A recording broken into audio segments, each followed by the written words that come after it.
Former First Lady Rosalynn Carter has died. She was 96. The Carter Center says that she died peacefully with family at her side at the couple's home in Plains, Georgia. Just last week, she entered hospice care at home. She was married to former President Jimmy Carter for 77 years. They had the longest marriage of any presidential couple. The 39th president entered hospice back in February. He is now 99 years old. ABC's Martha Raddatz looked back on her long and productive life.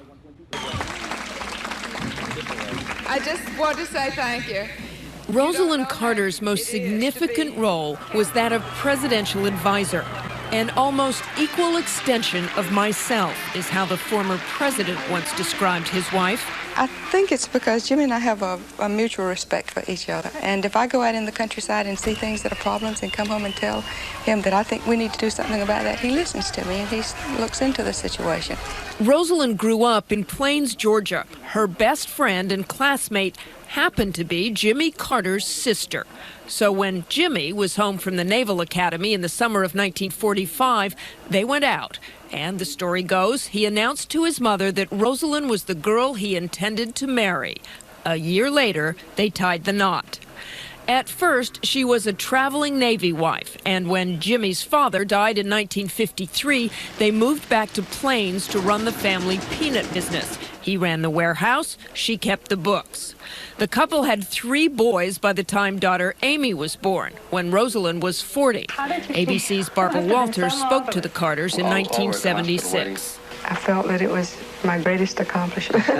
In 1962, Jimmy Carter was first elected to the state Senate, later to the governor's office. When her husband decided to run for the presidency, my name is Jimmy Carter and I'm running for president.